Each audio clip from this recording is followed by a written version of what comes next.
A week away. Did you miss us? But we're back and hopefully better than ever. This is EPL Insights for Gameweek 22, a podcast provided by Pinnacle and with all the data provided by Infogol. Gareth Wheeler alongside Jake Osgathorpe as we're going to delve into this week's board. We have 10 fixtures to get into this week, reflect a little bit upon what happened at the FA Cup as well. And of course, the transfer window was closed. And while Chelsea were the big spenders, Everton didn't buy one player. Jake, what do you make of what's transpired over the last few weeks? Because the FA Cup games, I mean, some teams were playing, some teams weren't. We had Carabao Cup semi-final action as well, where 4 teams were implicated in that. But of course, all eyes were really on the transfer market to see what would happen. And Chelsea just smashed everyone away. Other teams probably improved around the edges, and sides like Everton could be in a world of hurt as we come down the stretch here. Yeah, it was a fascinating couple of weeks. Not only, have Everton not signed anybody, I guess, in my opinion, the best signing that they made was actually bringing Sean Dyche in. I think he gives them a really good chance of surviving. I just look at that Everton squad and think it's a very Dychean squad. It's built to play deep line block. Yeah, you like that. It's built to play that kind of deep lying like block with sort of swiftish counter-attacking moves, threats from set pieces. It's very similar to the kind of team that he had at Burnley, and I think he could probably get them out of trouble and maybe push on into next season if he's still there. I do think that was a really smart appointment. I mean, anything is better than what they had in terms of Lampard. But yeah, that was an interesting turn of events. And then Chelsea just going mental basically, and effectively signing 6 players for the next 8 years. So 6 starters for the next 8 years, which is I'm sure Todd Bowley's very happy with himself that he's managed to get those deals over the line, get the players in. Use the obviously amortization of the fee to sort of hide it behind a little bit of a cloud for the FFP and keep them in check there. But yeah, they've done good business. Like, Enzo Fernandez was fantastic at the World Cup. He's been really good for Benfica. Mudryk, we've not seen a lot of him. Everything I've seen, and we've got a couple of things on site at the minute, just sort of valuing transfers. Like the general consensus is that they overpaid for Mudryk, which is fair enough to be confirmed. But the main one I think will be pretty big for them is Badiashile, the centre half. I know they've got Fofana to come back as well, but he should really suit what Graham Potter wants to do. He's a really good defender in terms of progressing the ball out from the back. I was also quite impressed with Manchester United signing at the end, yeah. Marcel Sabitzer. I think he's very underrated on these shores. Everyone just sees him as, he's backup for Bayern Munich, but he's the backup. But Goretzka and Kimmich are bloody good. Like, they start for Germany as well as a pair, so it's hard to kind of get in front of them.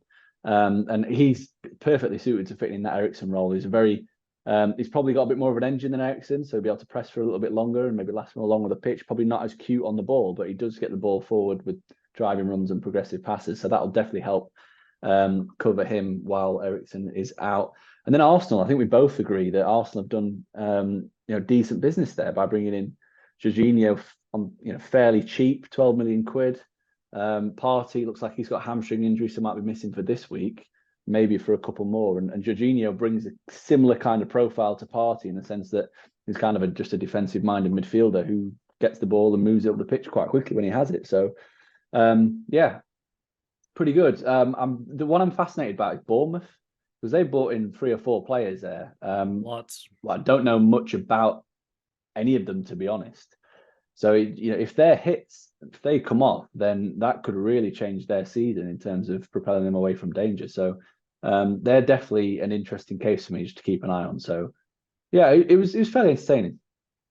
Well, Southampton and Bournemouth both making significant moves to try to bolster their squad, spending some real money at the bottom of the table as well, while other sides simply did not. Well, we get into the games, we'll kind of provide some of the angles of what these new players might be. But I mean, Chelsea's the one. They might have splashed the cash like more than La Liga, the Bundesliga combined. Like, it's ridiculous.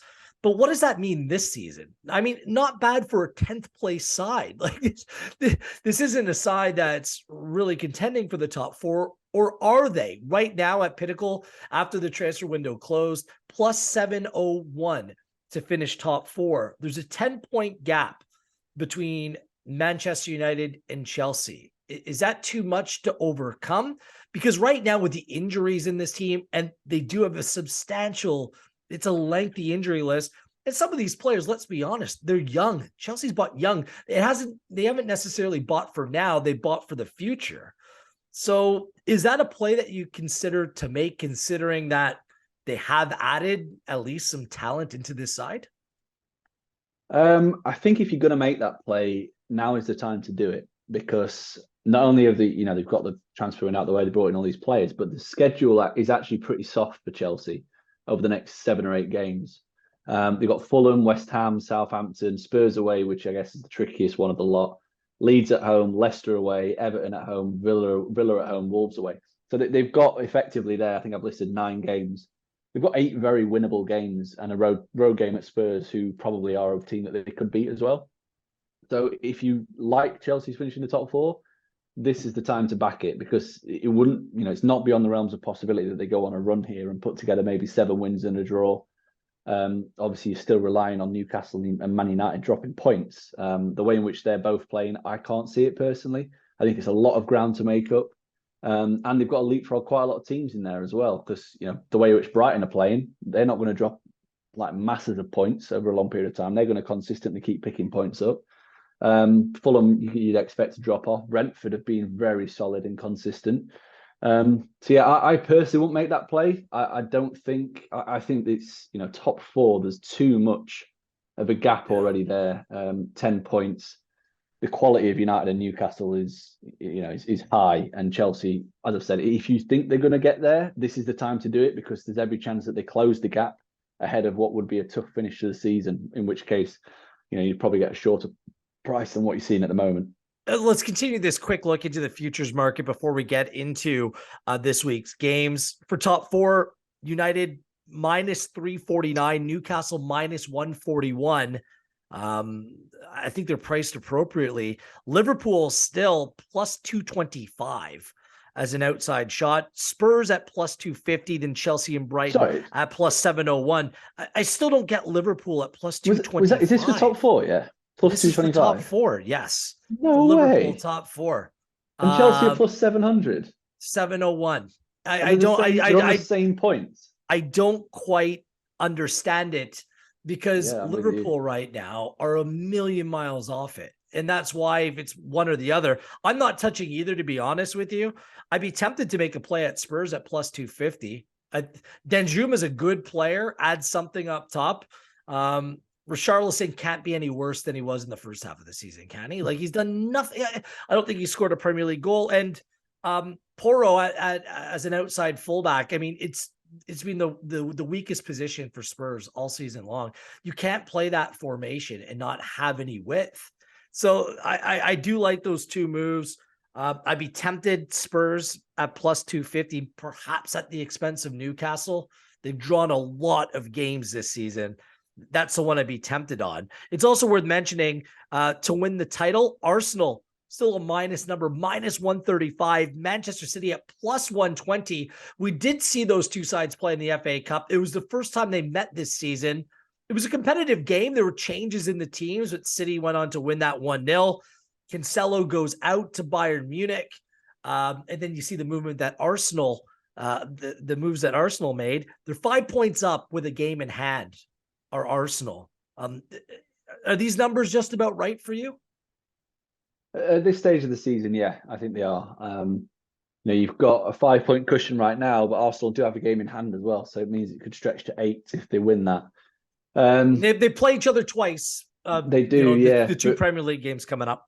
That also means Arsenal could take points off City and their potential haul. So, for me, even if Arsenal just avoid defeating one of those games, they're in a great position, because that ultimately means that City have got 2 fewer points they can pick up over the course of the campaign. I still, as much as I'm enjoying what Arsenal are doing, and they obviously thoroughly deserve to be up there, I think this is the time to back City, because we've seen in second half of seasons that they just flip a switch and they, reel off 10, 12 game winning streaks. I wouldn't be at all surprised if we're about to witness something like that, because all the underlying numbers are really solid. Like, the performances are there. They just had a little bit of bad luck over the last couple of weeks. Obviously, the draw at Everton was the main one. The defeat to Man United, where the goal that Bruno Fernandes scored shouldn't have stood. Like, those kind of things, just, they've been going against City. You're grinning. You're a Man United fan, but you'd admit it as well. It was dubious, to say the least. 50-50. Seen him give it. Yeah. But you've got a City team who, in the last 5 seasons under Pep, have averaged over 46 points in the second half of the season. So if they hit that tally, then Arsenal would have to probably get 90 points. So 40-point second half of the season, which obviously is doable. They've hit 50 in the first half, but it's much more difficult in the second half of the season when you're running down the home straight and you've got Man City hot on your heels. Especially, as you said, they've got to play each other twice. And, the FA Cup game, I'm pretty sure that being a cup game, like, everyone will probably think it doesn't have much of a mental effect. It will, because Man City know that they can beat Arsenal. And the XG from that game, it was 0.6 and 0.2. So Arsenal really created very little. Yeah. And again, that'll give huge confidence to City, even if they go into the Emirates, and they'll just be able to say, right, well, this team, we've played them already. They really didn't create anything. So yeah, I think that's a huge, not huge, but it's a psychological blow. Just the fact that, it's kind of it's like the big brother and little brother, isn't it? Like, the big brother's just go, no, get back in your place. We're still the big dog. And I think we'll see that over the next probably 3-4 weeks. I think that also got some tricky games coming up as well, which is, starts this week. If you'd have said last week, Arsenal away at Everton, you'd think 3 points, because Lampard's team were just giving them out for fun, weren't they? But now you've got Sean Dyche approach. Exactly. And they're going to make life very difficult for Arsenal. So I wouldn't be at all surprised to see Arsenal drop points this weekend. And then obviously the Man City price could drop quite significantly if they do a number on Spurs, which I think we probably expect them to do. So yeah, I think if you like City, back them now, because I don't think you're going to get a bigger price than this for the rest of the season. In the top 4, I'm with you. I don't understand the Liverpool price. That is ridiculous. Like, plus 225. You're talking about a team that's just completely dysfunctional right now. The midfield's an absolute joke. They can't press, they can't defend, which means that the main attacking outlets of Alexander-Arnold and Robertson, they don't trust to go forward, which means that the creativity is just, it's on a downward spiral. And we'll get onto that a little bit later when we're talking about the game at Wolves. So we might be aligned on this upcoming game this weekend. Yeah, 100%. Good news for both Arsenal and City. Both are done with United for the year, so a good chance for them to continue to pick up points elsewhere. Yeah. Just a final note on the top 4. I don't know if you mentioned them, but Brighton are plus 701 as well. The same as Chelsea. Now, I think Chelsea, they've obviously got what you would say quite a high upside at the moment, because we don't know what they're going to, quite high ceiling. We don't know what they're going to be like when all these players come together. But Brighton have shown that their floor is quite high, in the sense that the general, the week-to-week performances is quite high now. The ceiling might not be as high as what Chelsea could reach, but consistency-wise, they are more consistent. So, they've got a game in hand on United as well. If they win that, then they're 5 points behind. I'm not saying it's going to happen, but they definitely deserve to be in the conversation, because they're performing at those kind of levels. Yeah. Very quickly on the relegation, Bournemouth still the favorite to go down at minus 330. Southampton and Everton at both minus 145. Wolves at plus 225. Nottingham Forest at plus 250. Leicester City at plus 325. And Leeds United at plus 350. All numbers you can find on pinnacle.com. Has that situation become any more clear for you? Because it's a difficult one with so many teams all within, basically a win or a game separating each and every one of these sides.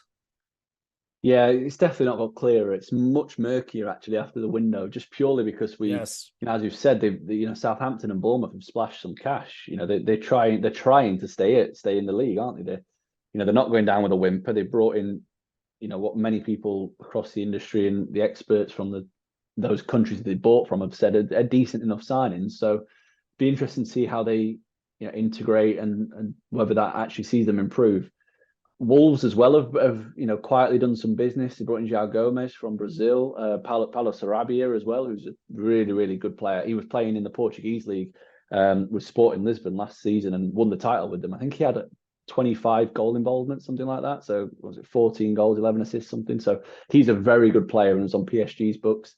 But they need Cunha and Jimenez to score. Like the team doesn't score. Like they have 12 goals on the Premier League season. Like that's where the question still resides. Are you still liking them for relegation?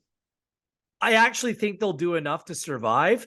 The team that I think that people aren't focusing on enough to go down because they've been on a decent run as of late. Nottingham Forest for me. They brought in 28 new players since the end of last season. 28. It's unbelievable. With that much change, there's no consistency in the team. I think they're exceptionally poor. They're changing their goalkeeper now. They're chopping and changing all over the place. I understand that, but when Dean Henderson comes back, if he does, what's that situation going to look like? None of this is straightforward for this Nottingham Forest team. I just don't think that they're very good. And at plus 250, that provides the best number on the board for me. Yeah, I can see where you're coming from for sure. Like I say, the three at the head of the betting there, Bournemouth, Southampton, and Everton, have all, in my opinion, improved over the last couple of weeks, whether it be a managerial change or players that they brought in. And then, I think Wolves will be fine personally. Leicester, I mean, they brought in a centre half, which is kind of what they needed. Leeds have spent a lot of cash. They brought in a lot of players. So I think it's fascinating now. Me too. I still think Bournemouth will go down, but yeah, I think Bournemouth is the worst team, but at minus 330, there's nothing that to me, it's not worth making that bet considering how close things are. But I think that Bournemouth are the worst team of the bunch. So I think we need a couple of weeks to just assess where these sides are, what the signings have done. Like the main issue I still have with Bournemouth is the manager. I don't know what he's still doing there. Like Gary O'Neill, he was brought in as a caretaker manager. They had the perfect opportunity to get in an actual manager that knows what they're doing. But they decided to hire him anyway. So yeah, that was a strange decision. If you're looking at next manager to go, that's where I'd be going with my money. Would be O'Neill, because I think if they have a couple more bad results after they've spent all this cash, they're not going to want to go down. They're going to make a change and bring in a better manager. So he's set up really nicely though, and it's so weird, isn't it, that we're in February and there's still 18 games left. He's still got half a season. Thank you, November Winter World Cup.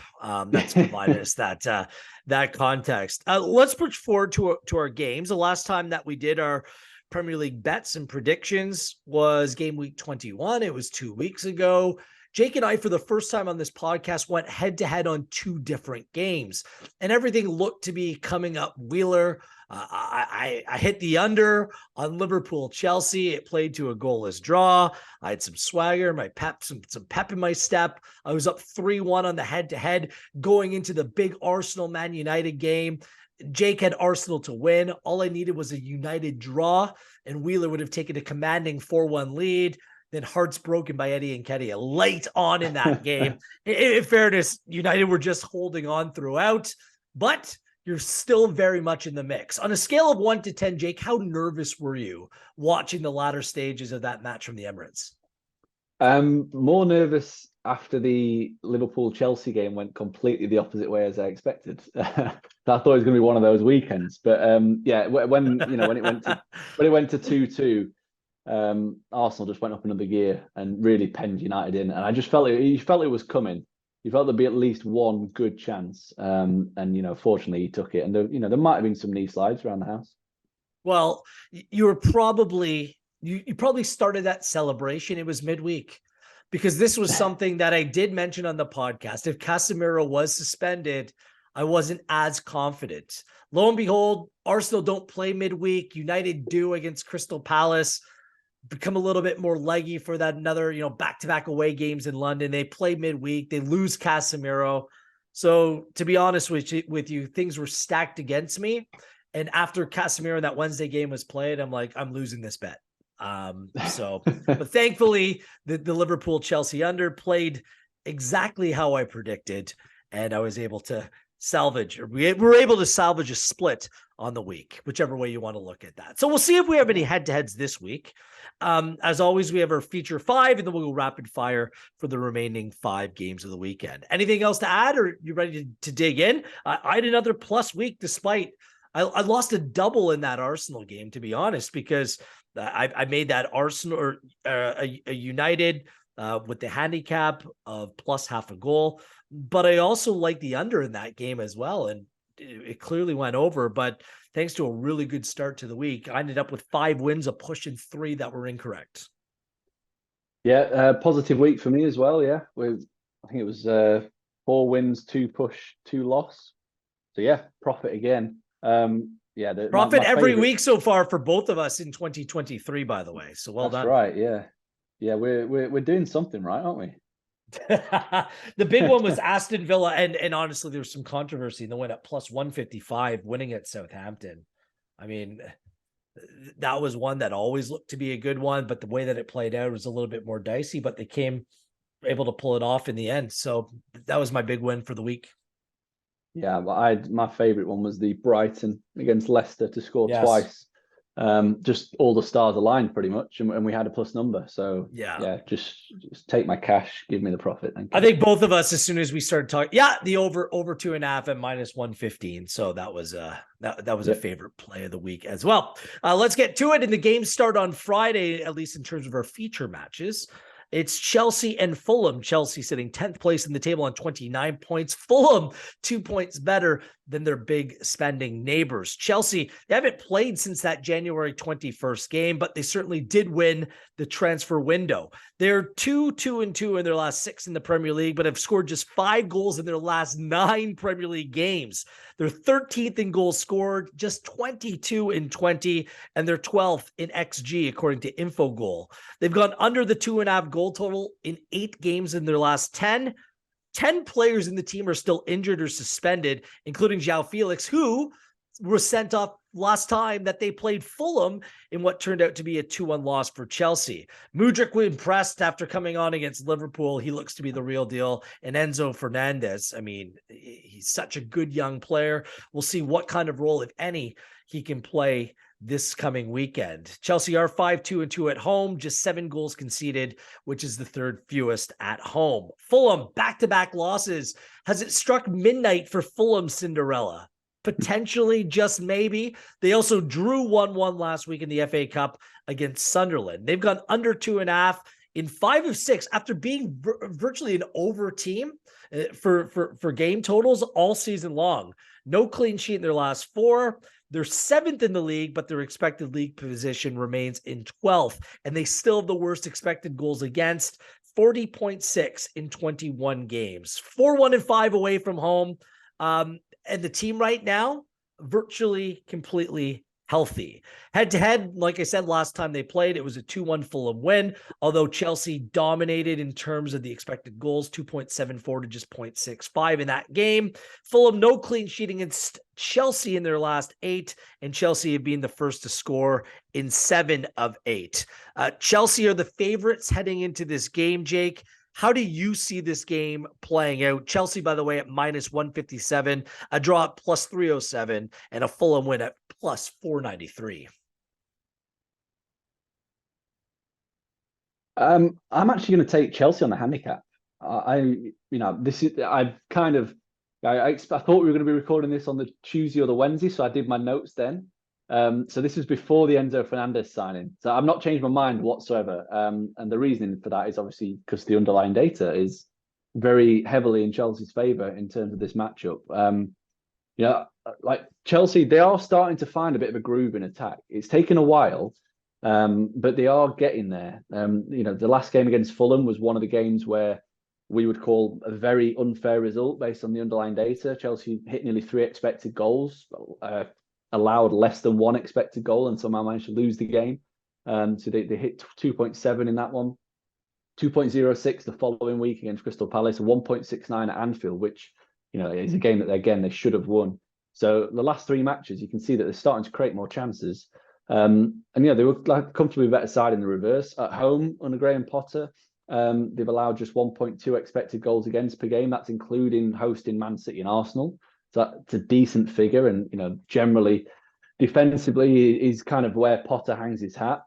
And Fulham, they've not been bad of late, but away from home, they are one of the worst defensive teams in the league. Yeah. They allow 1.94 expected goals against per game. So I'm fully expecting them to concede chances here. And I think there's going to be a real feel-good factor around Stamford Bridge after what many of the fans and, obviously the owner thinks has been a very good transfer window, bringing in some good young players. And I think that the players that they brought in will suit the way in which Potter likes to play, which is, quite, it's direct, but like with ball on floor rather than the long punts. He's kind of really quick transitional football with progressive passes rather than just kind of laboured around the back. And I think he's got players that can do that with now. You've got Mudryk, who's a very direct runner. Sterling, who's again very direct runner if he's available. And yeah, I think Chelsea -1 on the Asian handicap. You're getting a +114. So that you're obviously taking a -1 on the handicap means that if Chelsea win by exactly 1 goal, you get your money back. So the only way you lose money is if Chelsea don't win the game. And if they win by 2-3 goals, you get a payout, a nice price. And, I fully expect Chelsea to win the game. And for me, that's enough to take a little plunge on the -1 on the handicap rather than the -152 that we're getting on the 1x2. A lot of this going on at Chelsea, just making it rain. Oh, yeah. It's raining a lot at Stamford Bridge. It's going to rain goals this weekend. I'm not going to overthink this. Over 2.5 at -107. You said it. Chelsea's last 2 games, the XG's been better. It's been well over 2 in both those games. I think that this is the way that Graham Potter wants to play, and Mudryk playing from the start will help. He was the best player on the field in that game against Liverpool. He completely changed the complexion of the game. He has to go from the start. And there is some better. There's been underachieving attacking talent in this Chelsea side. I think that they'll come good in terms of being able to score more goals. And Fulham, you said it, they're just so poor defensively away in terms of the chances that they concede. So yeah, over 2.5 at -107. It's one of my favorite plays of the week. I'm not going to overthink this one. No complaints here. I mean, Fulham are generally the overs kings, aren't they? They love goals, love action. They have been. They betrayed me in the last few weeks, but I'm hoping that that it's not this time around. Moving on. Welcome to the Dychean era at Goodison Park.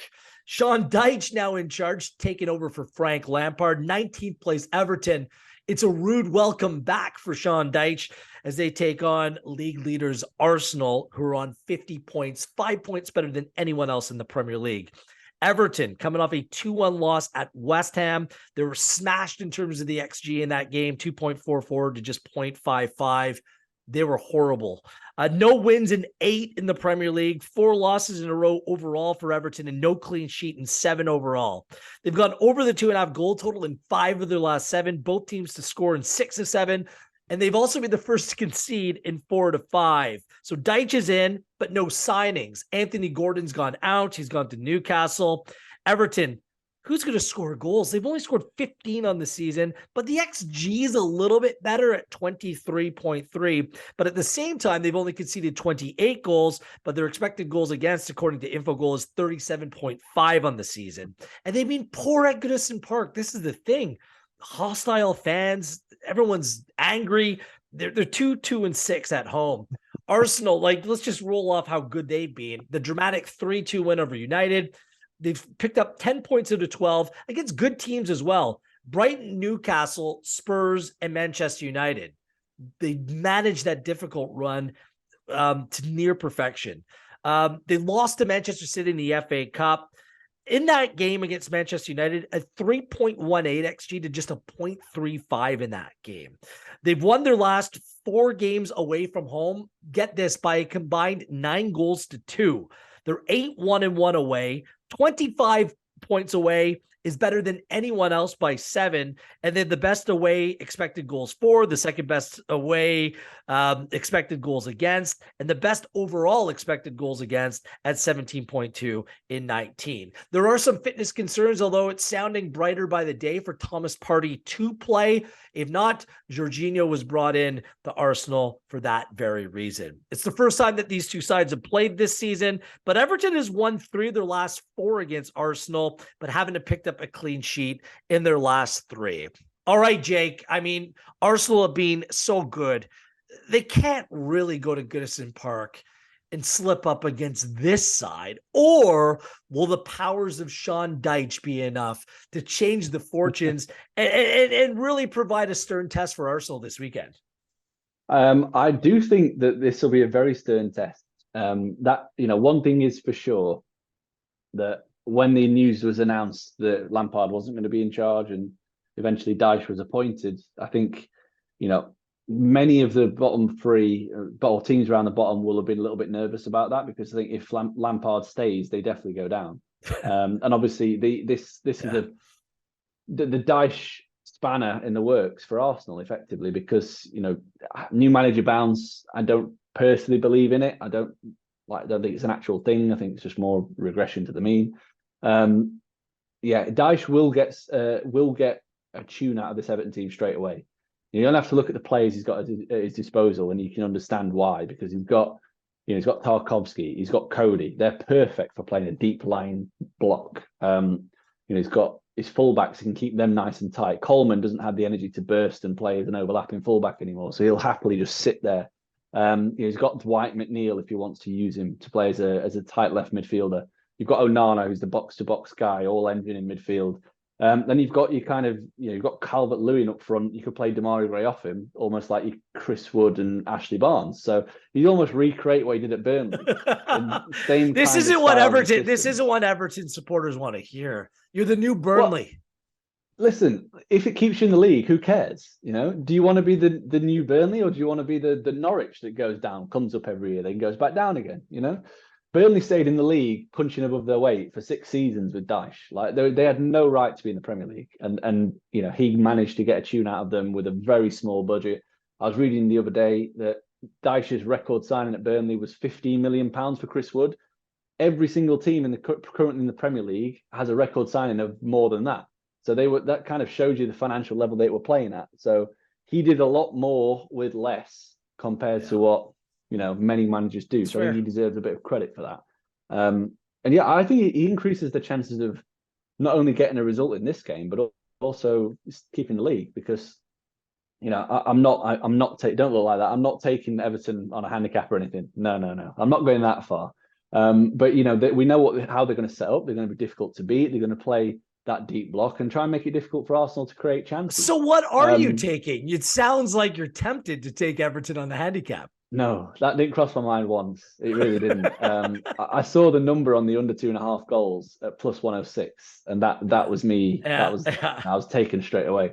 Not only because of the Dyche factor, but also because of Arsenal. Defensively, the best travelling team in the league based on expected goals. They're tighter when they play away from home, so they're not as free flowing in terms of creating chances either. And under 2.5 goals landed in 60% of Arsenal away matches. So all of that added together, and I can expect this to be a very uncomfortable afternoon for Arsenal, whether that be a 0-0 or a 1-1 or a 1-0 Arsenal, something like that. That's kind of what I envisage. I don't think Arsenal will go there, win 3-4-0. I don't think Everton will stay or want to play in a high-scoring match and it be 1-2, like 2-1 or 3-2. The unders for me, I just thought that number was huge, plus 106. I thought it would have dropped a little bit after Dyche was appointed, because I expect Everton to play low-scoring games for at least 3 or 4 weeks until he finds his feet. I wish that you just came out and were actually bold for a change, Jake, and said Everton at plus 731 to win this outright. That would have been gutsy. But I completely agree with you. Under 2.5 goals at plus 106. I'll leave it at that. Everton can't score.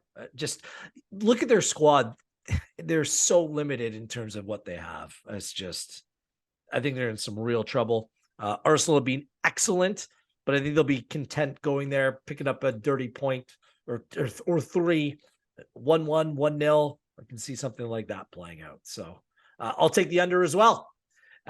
Let's move on to Old Trafford. Manchester United in 4th place, taking on 12th place Palace. These sides just played a couple weeks ago. It was a 1-1 draw, an Olise late equalizer, 90+1.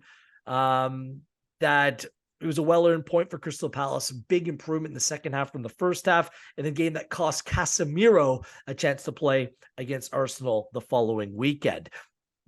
After United beat Manchester City, they were flying high. They had a difficult week. The draw against Palace, the loss against Arsenal. And it's incredible. They played 3 games since that time. The 2 games against Nottingham Forest in the Carabao Cup semifinal, as well as beating Reading in the FA Cup. Christian Eriksen's out. Weghorst has come in. He's done well. And Marcel Sabitzer comes into the team as well. To a team that doesn't really have the depth in the midfield right now. Scott McTominay is out as well, but the Sabitzer pickup, I think it's a good one, bringing another leader in the team, a good distributor of the ball. I think he'll fit right in to the way that Erik ten Hag wants to play. United beat excellent at home, 7-1-1. They've only conceded 5 goals at Old Trafford this season. It's the best home number in terms of goals conceded per game in the Premier League. This team can score goals as well. They've really picked things up as of late. They've gone over the 2.5 goal total in 7 of their last 9 games, and have been the first to score in their last 5 in all competitions. Crystal Palace, back-to-back draws against very good sides in United and Newcastle, although just a 0.5 and a 0.34 XG in those games. Both of those games did come at home.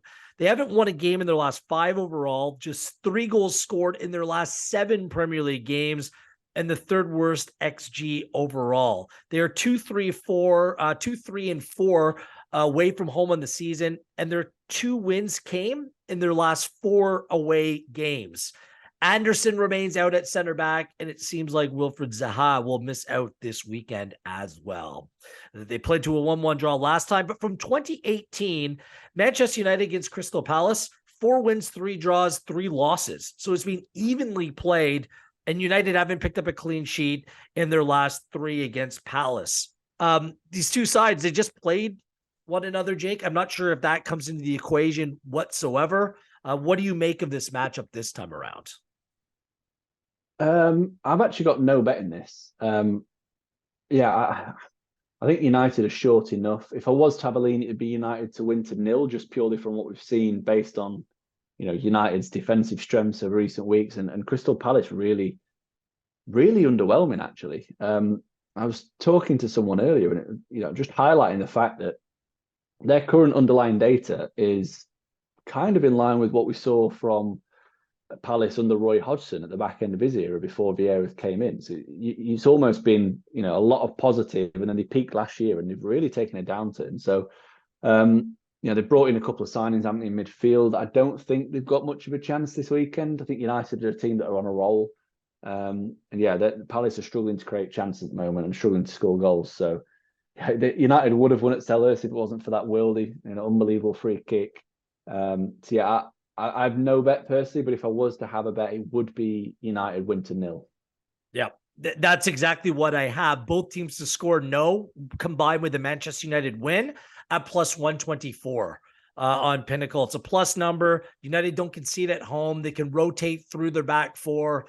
Zaha, if he doesn't play, that's a huge loss just in terms of where the creativity comes and where the real threat in this Palace side comes from. He should have scored the match winner late on. He got behind the back line. Wan-Bissaka, a great point-saving challenge for United in that game. No Zaha, no Partey. Manchester United should win this. I expect it to be relatively low scoring. Although Sancho's back in the team, some of the attacking options have come into play for Manchester United, but they did play midweek against Nottingham Forest. Ten Hag doesn't rotate too much. I think a hard-fought home win is just about right with Palace failing to score in this game. So at plus 124, good number for me and good enough for me to make a full play in that one. Let's move on. 17th place Wolves hosting 9th place Liverpool. Liverpool played to a goalless draw with Chelsea last time out, and it was their second lowest XG in a game this season.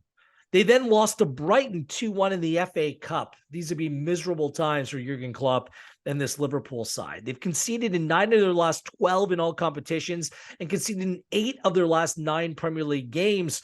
They've gone over 2.5 and both teams to score in 7 out of their last 8 Premier League games.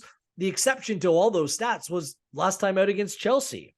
They've now finally dropped. They've been the best XG team over the course of the season, but now they've dropped below City in that category as well. As you know, Firmino, Jota, Diaz all remain out. Virgil, same thing with him, with Virgil van Dijk. Now, Konaté is out with a hamstring injury, so their 2 best center backs are out for this weekend against Wolves. The home side Wolves lost 3-0 to Man City, but they did pick up points in 3 out of 4 games before that. It's the same issues remain, just 12 goals in 20 games overall, and they played to the under in 2.5 in 5 of 7. A very busy transfer window for Wolves. Cunha and Sarabi are going to be especially important for this team if they're going to be able to find with any regularity the back of the net. This is the first league meeting of the season, but they played twice in the FA Cup, a 2-2 draw at the Molineux and at Anfield in a 1-0 loss at the Molineux. Liverpool hasn't lost in 9 to Wolves, but they've been first to score in 7 of 9. And Wolves haven't picked up a clean sheet against Liverpool in 15 games. Look, Jake, this doesn't look like Liverpool. Yes, they're wearing red and there are some familiar names in the team, but they look a million miles off it right now.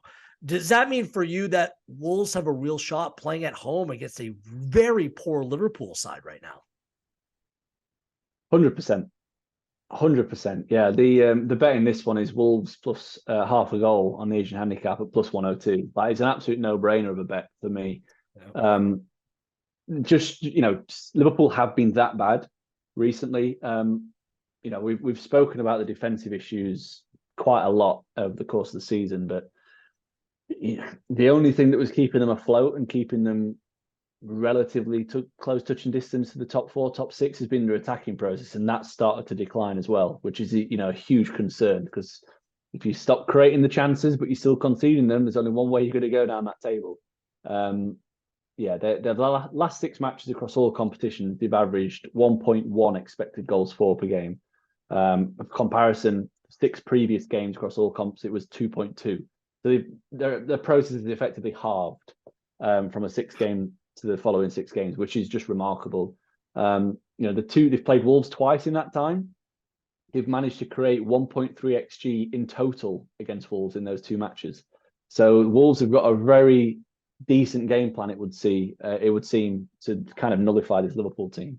And as I touched on earlier, like the dysfunction at Liverpool is not just, it's like a knock-on domino effect. Like the midfield isn't able to protect the defence or progress the ball, which means that the fullbacks aren't as brave in terms of going forward, so they don't want to take the risk of being exposed, which means that the creativity, which is all that Liverpool team, is all through the fullbacks, the Alexander-Arnold and Robertson. It means that they're not being as creative as a team to support the forward players. So everything, from that midfield issue, which is something that we've highlighted for months now, and I think everybody knew going into the transfer window that they needed a midfielder. They needed something in midfield more than what they've got. It's all having a knock-on domino effect to make Liverpool just a really average team. And Wolves, they've not really exploded onto the scene under Lopetegui, but they continue to look very solid at the back. Defensive processes look very good. They're not conceding an awful lot of chances. As you said, the only issue they have is scoring goals and creating the chances. And I think the signings they've made will help with that.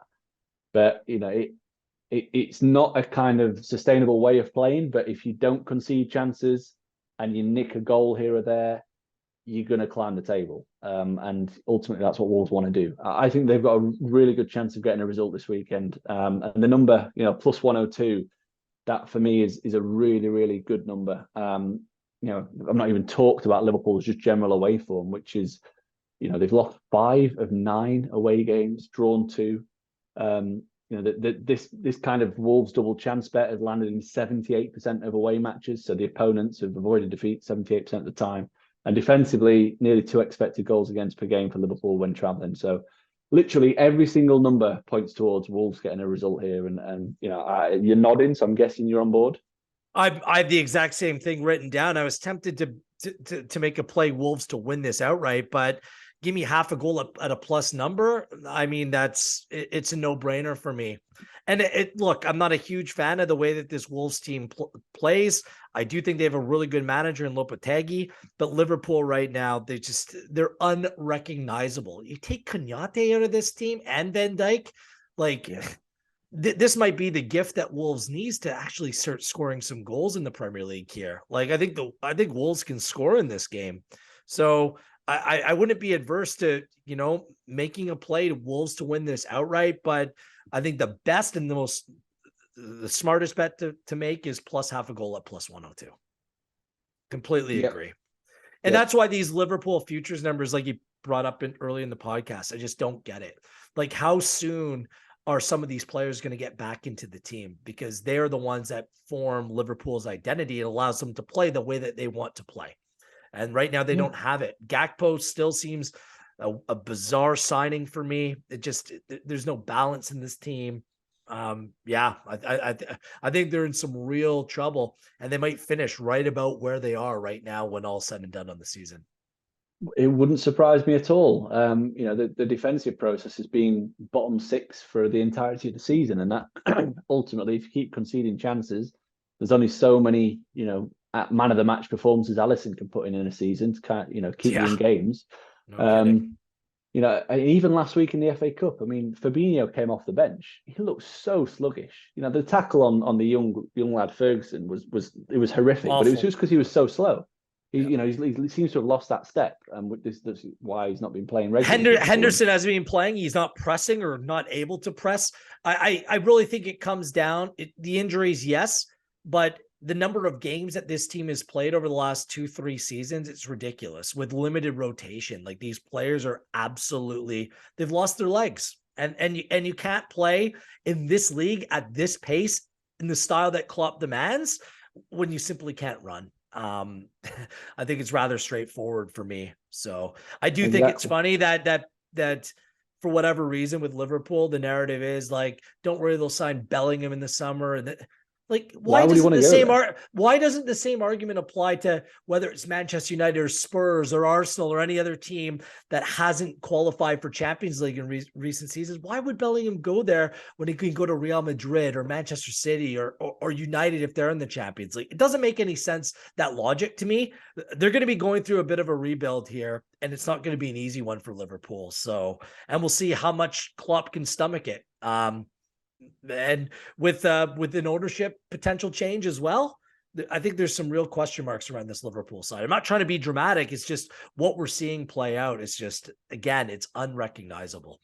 The issue they've got is that they were operating by kind of a Brighton Brentford system like 2-3 years ago. They were signing players that were potentially undervalued that would fit into a system, all using analytics and aerospace engineers that worked at the club. And they've moved away from that now. So all the recruitment is now done by, effectively Klopp and his assistant, which, you can tell there's a difference because there've been more misses than hits in the last like 3-4 windows than in previous. There's one window signing Salah, signing Van Dijk, signing Alisson. They knew what they were doing, and it seems like they don't have a plan right now. And I think the frustrating thing for Liverpool fans is that everybody in football knew they needed a midfielder going into this transfer window, but they spent £40 million on the forward. Everyone knew that in the summer, let alone January. So it's bizarre. I understand the ownership change. You're not wanting to, spend money now when you don't have to, but United were able to be creative in terms of the way that they approached it. Liverpool just didn't have the stomach. I'm not quite sure. They're still playing in the Champions League. I know they play Real Madrid, but it's going to be an exceptionally difficult run in here. Perhaps a surprise. I'm not betting on it. Let's put it that way. Let's move on to our final feature game. It's going to be played on Sunday. 5th place Spurs against 2nd place Manchester City. Spurs back on track with a 1-0 win over Fulham after back-to-back losses against Arsenal and City. So take that for what it was. They also beat Preston in the FA Cup last week. And the good news in that game is that Son scored a brace. they need him to start firing for this team to really make a push for the top four. The 2-0 lead to the 4-2 loss against City last time out, that was ugly. Just the way that it played out, not that they lost to Manchester City. They've played 21 games on the season. That's the most games played in the top six. So there's very little room for error for Spurs going forward. They are 6-0-4 at home, but they've conceded 2 or more goals in their last 5 Premier League games at home, and they lost the last 2 of them. They brought in Porro, Danjuma. I think that they're 2 good players that should be able to help the squad in the transfer market, but no Antonio Conte. He's ill, he's not well, and he's going to be away from the touchline for the foreseeable. Manchester City, after back-to-back losses to Southampton in the FL Cup, and Manchester United, look what's happened. They've rolled off 3 straight victories. Spurs and Wolves in the Premier League and Arsenal in the FA Cup. Holland's back firing, scored a hat-trick against Wolves last time out, and also scored against Spurs. They have the best XG and the best expected goal differential according to Infogol.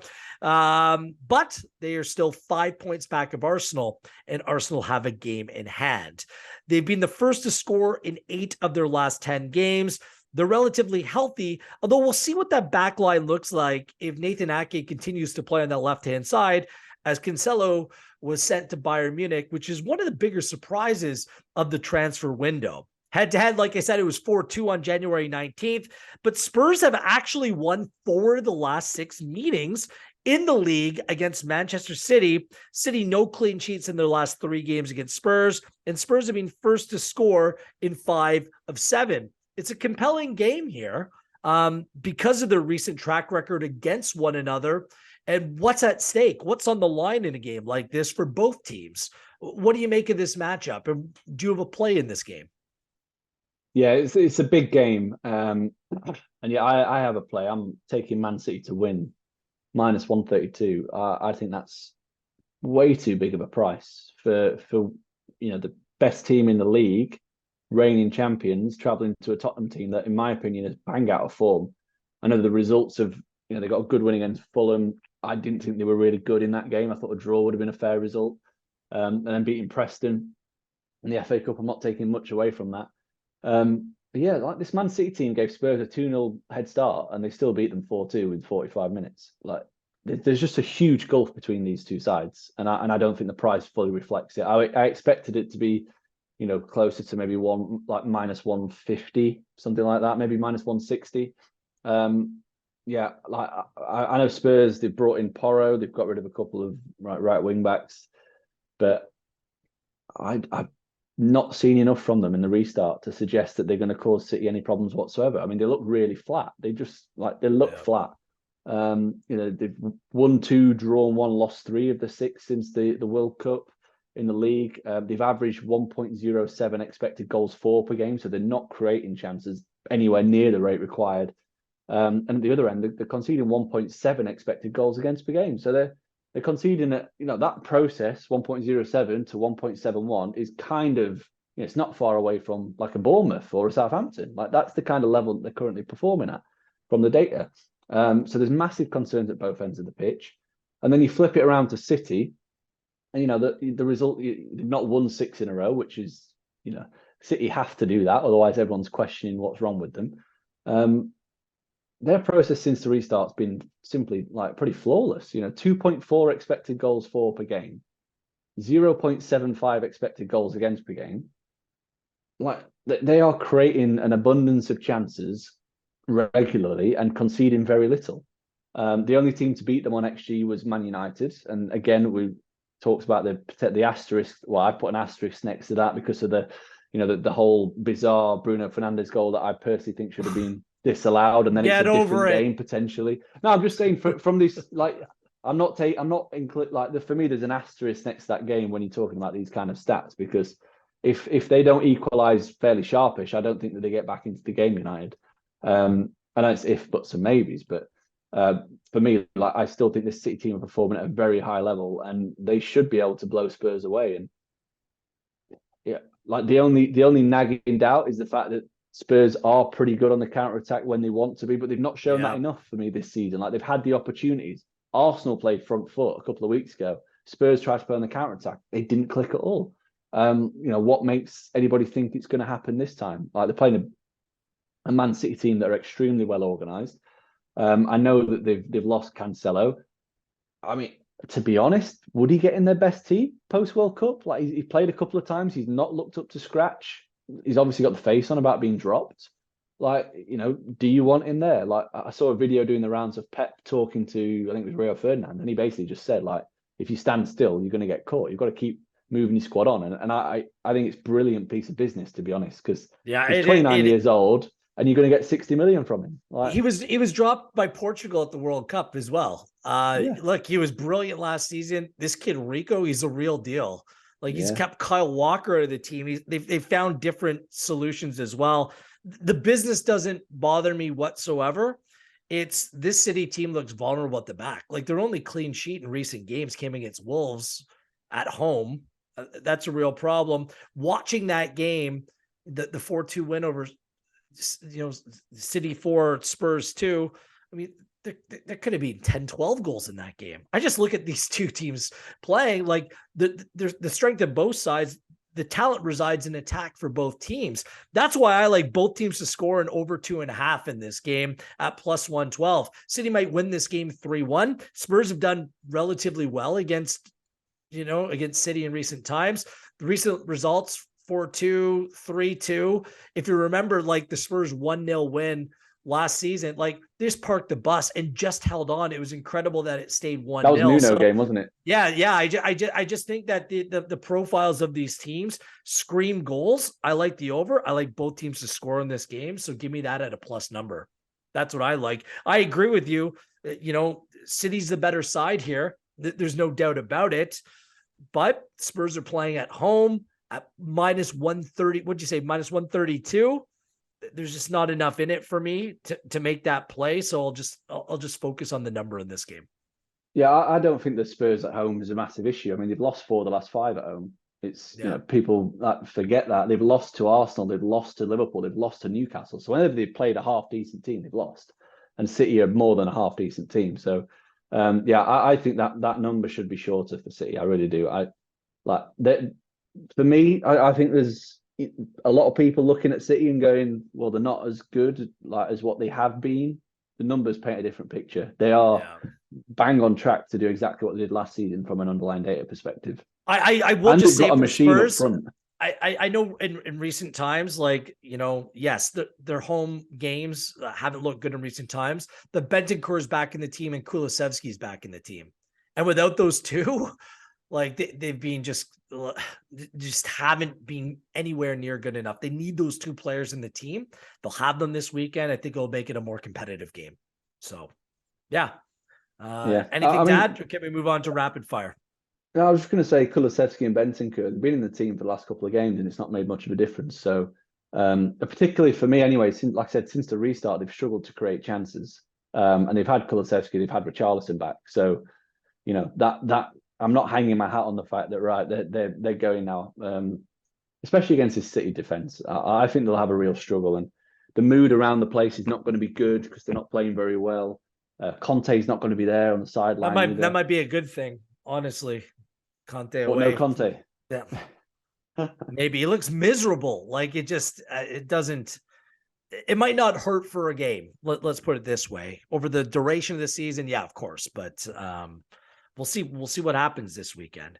Look at that. I think you had 4 plays out of 5 feature matchups. I had 5 for 5. So actually added a play. I had 4 to 5. So let's skip forward to rapid fire. The Battle of the Bees, Brighton and Bournemouth.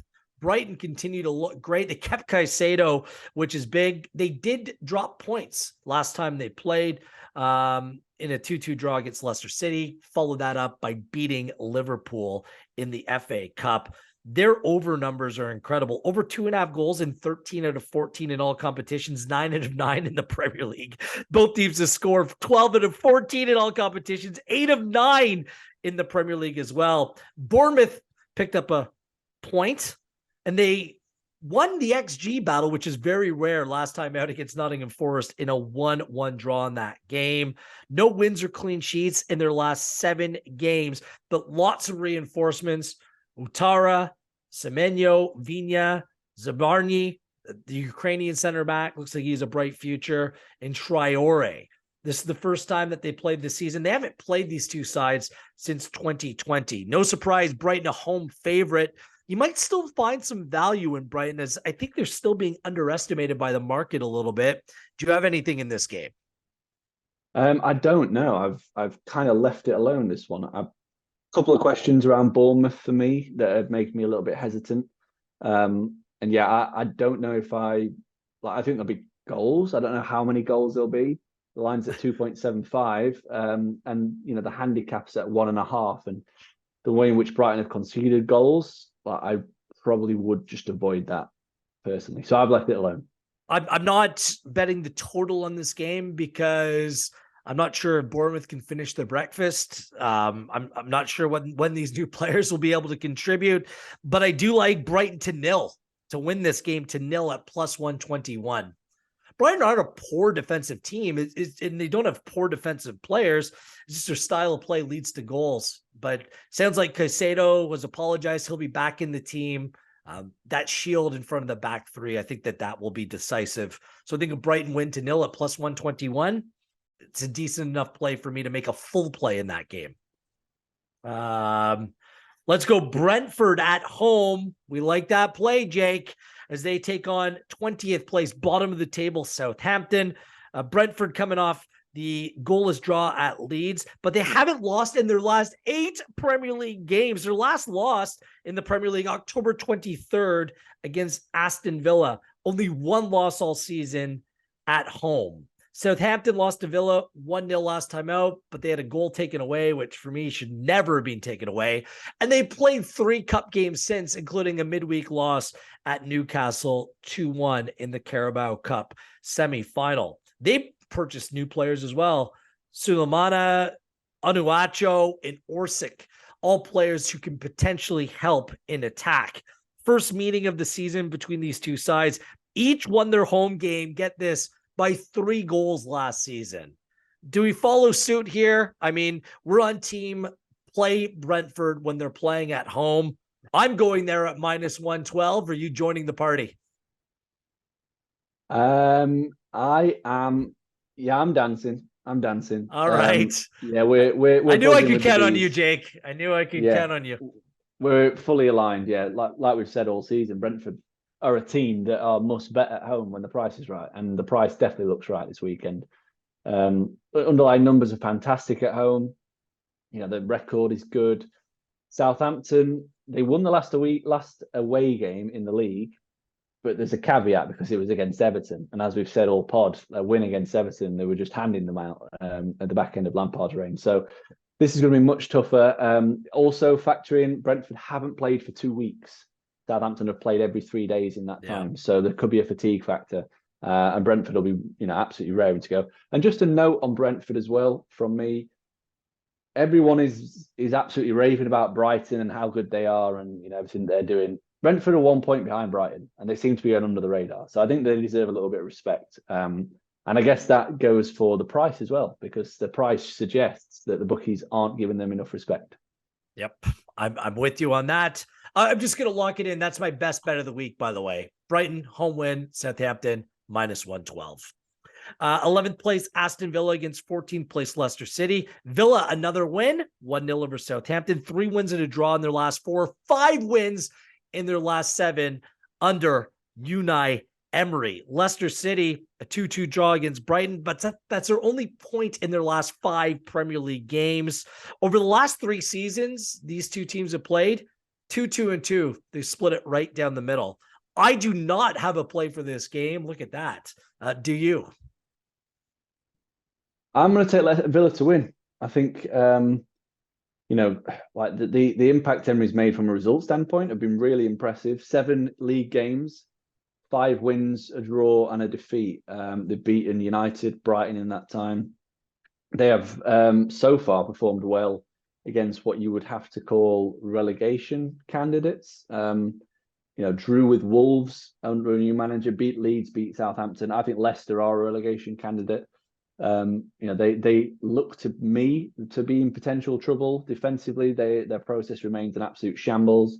They're conceding goals left and right. And the only wins that they've picked up since the restart have been 1-0 against League Two teams. So when it comes to playing Premier League sides, they haven't fared too well. Since the restart, they've conceded multiple goals in 4 of 5, which just kind of goes along the theme of the fact that they can't defend. And Villa, I think that they'll be looking to kick on, finishing the top half, and I think they're more than capable of doing that. Plus 104, I thought was a bigger number than I was expecting. I expected a minus number, to be honest. So happy to take a plunge on Villa. Forgot to mention Jake's boy, James Maddison, looks to be back in the Leicester side this weekend. So the difference maker. Third place Newcastle, 16th place West Ham. Newcastle punched their ticket to go to Wembley for the Carabao Cup final. Still just 1 loss on the season. 9 draws, however, on the season. That's joint most with Brentford on the season. And simply put, they're excellent defensively, especially at home. To go to the West Ham team, finally some goals have come their way. A 2-0 win over Everton, scored 2 against Derby in the FA Cup. Jared Bowen, 3 in his last 2. In fact, they've scored in 4 of their last 5 games, which should be seen as progress for West Ham. It's their first meeting of the season. West Ham beat Newcastle 4-2 in this fixture last season. I'm tempted to play the under 2.5 at minus 126. I'm going to watch this number. I'm not going to lock in anything for the purposes of this podcast. However, is there a play that you like? Yes, I'm going to back West Ham under 0.5 on the team total lines. So basically, West Ham not to score at plus 114. Goals generally have been quite hard to come by for Newcastle since the restart. They've had 3 0-0s. They've scored just 4 times. They've conceded none, though, to be fair to them in the league. So, clean sheets in all the games since the restart. But they've been creating chances. 1.95 expected goals for per game across those matches. Defensively, they've been pretty sensational, just 0.69 expected goals against per game. So they're not giving up any chances whatsoever. 12 clean sheets in 20 Premier League games this season, which is the best record in the division. 7 clean sheets in 10 home matches. West Ham struggling. They won last time out, but again, there's a big caveat that it was against Everton. And as I keep saying, Everton were just handing out 3 points. They were the best get-right game for any team at the bottom. I mean, Southampton beat them. Wolves beat them. West Ham beat them. So basically, anybody beats Everton. And away from home, West Ham, they've lost 7 of 10 this season. They've scored just 6 times in those 10 games. And they've failed to score in 5 of those 10. So I just thought, along the same lines as you in terms of a low-scoring game. But I think if it is a low-scoring game, I don't think West Ham are going to contribute at all. So taking West Ham failing to score was the kind of angle I thought was best suited and decent price.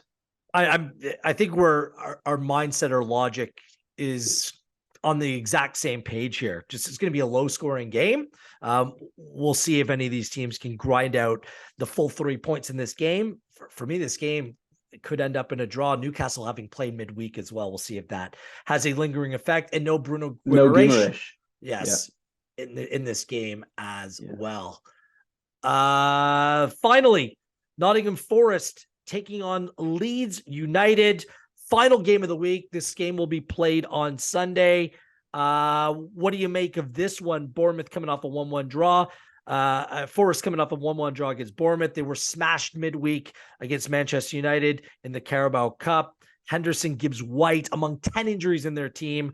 Leeds, I like their transfer window. Weston McKennie, among other players coming in. They're in desperate need of a win. What do you make of this game? I've actually got no bet in this. I think this is quite a difficult one to call because Leeds, from a data perspective, have been better than the results suggest over recent weeks. It's a small sample, but over the last 3 matches, they've been the 5th best team in the league based on the expected points, expected goal difference metrics. So they are performing at a decent enough level. And I think it's kind of where they are. I mean, the last 3 matches they played West Ham, Villa, and Brentford, who, in my opinion, all 3 are probably mid-table teams, maybe slight top half for the latter 2. And before that, the 2 games they played were Newcastle and Man City, and they lost the XG battle ridiculously heavily. So, that kind of tells me that Leeds are generally a lower half mid-table team. So it's kind of the 13th, 14th. I think that's where they are. And I personally think Forest are around that as well. I know you think that they might get relegated. My stance has never changed on Forest, that they might look like they're in trouble early doors, but they'll pull it together once all the players get acquainted properly. I think they made some good signings as well in this window. I liked the signing of Danilo. I think he's going to be a good player for them in midfield. I love the signing of Navas. I think he's phenomenal. That's a big coup for me for Nottingham Forest to go out and get Keylor Navas, who I think is an upgrade on Dean Henderson. So even if Henderson's fit, I think Navas is going to be the number one. I couldn't really pick a bet for this one. My tried and trusted method of Forest plus naught on the handicap when they play at home is an appealing price. You're getting -107, so shades of odds on. But I do respect this Leeds side a little bit. I think that they could, pick up points in the near future. So I'm happy to just give this a watching brief. We're running late, so I'll make this quick. This is where I'm betraying the info goal model and your stats, and I'm going completely in a different direction. Leeds is due for a statement victory. They've only won one game away at home on the season. I think they're a better team playing against a Forest team that played midweek. Leeds at +175. This might be the big number that I cash on this week. +175 Leeds to beat an average at best Nottingham Forest team, which is chopping and changing all over the place. I like this Leeds team. Like I said, I think they had a good window. I think they perform better than what the results are showing. And I think that this is going to be a step forward for Leeds. Leeds at +175 on the win. I'm booking that in for a full play. You can shake your head all you want. And you can thank me next week if you're listening to this podcast and you make a similar play. I'm just I'm intrigued that you keep taking a anti-Nottingham Forest stance. You did the same with Bournemouth and you just got away with it. I did warn you about that one, and then you ended up with a draw with the money back. You're backing a Leeds team that won once away from home all season. I know. That is brave. They're due. They are absolutely due. Yeah. Forest are on a very good unbeaten run at home though. So, they've not been beaten at home since October. Well, just to put that in there. All good things come to an end, and so does this podcast. To put a book end on it, what's your best bet of the week, Jake?